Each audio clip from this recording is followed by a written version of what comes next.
گر تو بهتر میزنی بستان بزن. سلام. آیا تا حالا با دوستانتون به یه رستورانی رفتین، اونجا یه آبجوی خوردین و قیمت آبجو رو به شما 100 لیره گفتن؟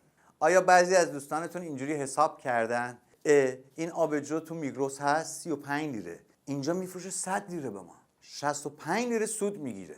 و یا هیچ وقت به یک دکتری رفتی 10 دقیقه شما رو ویزیت کرده، معاینه کرده، 1000 لیره گرفته، برای 10 دقیقه 1000 لیره با همچین آدمایی برخورد کردین؟ و یا ماشینتون خراب شده پیش یه مکانیک رفتین، اومده فوری نگاه کرده، یه جاشو دست داده درست کرده، گفته 1000 لیره. آیا با همچین آدمایی تا حالا برخورد کردید؟ نمیدونن یک دکتری 35 سال درس خونده، یک مطبی درست کرده، جایی رو حاضر کرده. شما اون 10 دقیقه‌ای که رفتین پیش دکتر، اونجا 10 دقیقه نیست، 35 سال به علاوه 10 دقیقه است. شما وقتی پیش یه مکانیکی میرین 5 دقیقه کارش اگه طول میکشه، اون 5 دقیقه نیست، اون از بچگی شاگردی کرده و یک جایی رو تأسیس کرد. 40 سال به علاوه 5 دقیقه است. و یا اگر توی رستورانی رفتین یه شیشه آبجوی 35 لیره رو 100 لیره به شما فروخته، اون 65 لیره مال صاحب رستوران نیست، بلکه 5 لیره‌ش هم مال اون نباشه. حالا بیایم با هم دیگه مخارج یک شرکت رو حساب کنیم. اینو برای کی میگم؟ برای اون دوستایی که میگن که ما رفتیم اونجا نشستیم نیم ساعت یه چند تا سوال کردیم، اونم خواست از ما پول بگیره. یا مثل بعضی از دوستان پیش وکیل میرن یا پیش حقوقدان میرن یا پیش مشاور املاک میرن، فکر میکنن میتونن بشینن 1 ساعت سوال کنن، صحبت کنن، بعدم بگن خداحافظ. اگه اون دفتر ازشون طلب پول بکنه بگن که ما مگه کاری کردیم؟ هیچ کاری نکردیم که، ما اومدیم چند تا سوال کردیم. منتظر باشین، دونه دونه براتون حساب میکنم. اگر خواستین در ترکیه یک شرکت لیمیتد درجه 3 باز کنید، لیمیتد درجه 3 یعنی حداقل 5 تا باید کارمند داشته باشید. برای 5 تا کارمندتون میدونید ماهیانه چقدر باید حقوق بدید؟ هر کارمندی 11500 لیره، میشه ماهی 57500 لیره. این کارمندا رو باید بیمه بکنید. بیمه هر نفر 4200 لیره، میشه چقدر؟ 21000 لیره. مجموع بیمه و حقوقی که باید به این کارمندا بدید میدونید چقدر میشه؟ 78500 لیره. حالا باید یه دفتر کرایه کنید و کرایه دفتر، اجاره دفتر چقدر میشه؟ یک دفتر خیلی متوسط کوچیک 65-70 متری در شهری که ما زندگی میکنیم، آلانیا، ماهی 25000 لیره. پول برقش ماهی 3000 لیره. پول آب ماهی 300 لیره. روی هم میدونید چقدر میشه؟ ماهی 28300 لیره. یه قانونی در ترکیه داریم که بهش میگن سه تا پاش، یعنی از کرایه‌ای که شما میدین 20% رو اداره دارایی از مستاجر میگیره. یادمون باشه 25000 لیره اگر یک دفتری رو اجاره کردیم، 20%ش هم باید به اداره دارایی بدیم. میدونید چقدر میشه؟ 5000 لیره. اگر شما هیچ درآمدی نداشته باشید، مالیات ثابت شما بدون هیچ درآمدی که باید ماهیانه به اداره دارایی بدید، میدونید چقدر میشه؟ 3600 لیره. در ضمن وقتی شرکت باز کردید مجبورید که یک مشاور مالی داشته باشید. برای یک شرکت لیمیتد درجه 3 هزینه مالی مشاور ماهی 2500 لیره.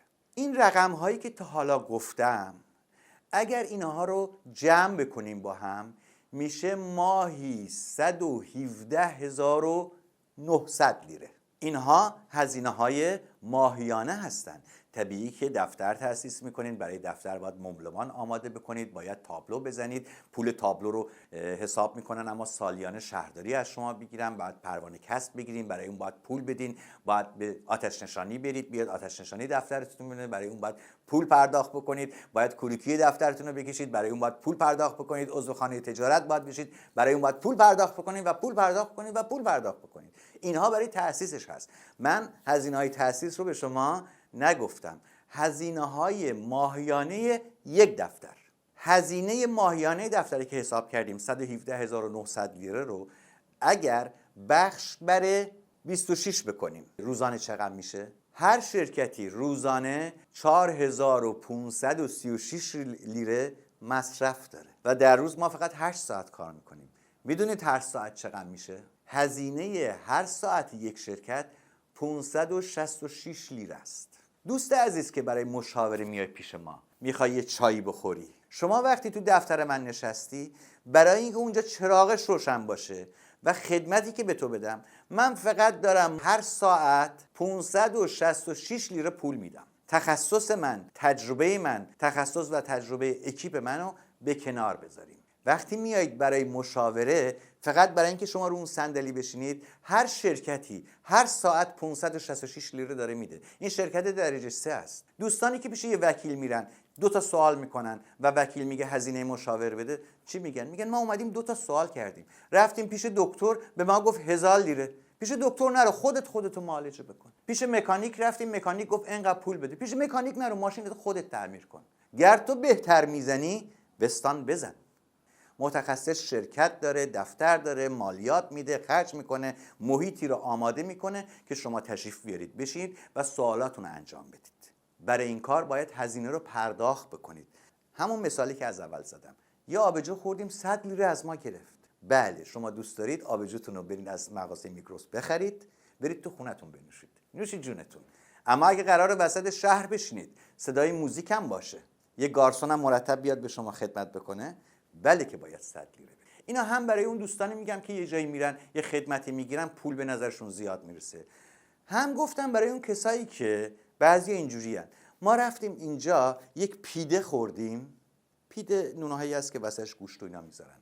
یک پیده خوردیم 100 لیره از ما گرفت. ما اگه اینو خودمون تو خونه درست کنیم 10 لیره هم خرج نمیشه. ما هم بریم رستوران باز کنیم اون موقع، ما هم بریم مکانیکی باز کنیم، ما هم بریم شرکت باز کنیم. یا کافه رستوران ها خیلی پول در میارن، یا آبجوی 35 لیره رو 100 لیره میفروشن. ما هم فوری بریم مجوز بگیریم رستوران باز کنیم، کافه باز بکنیم. نه عزیز من.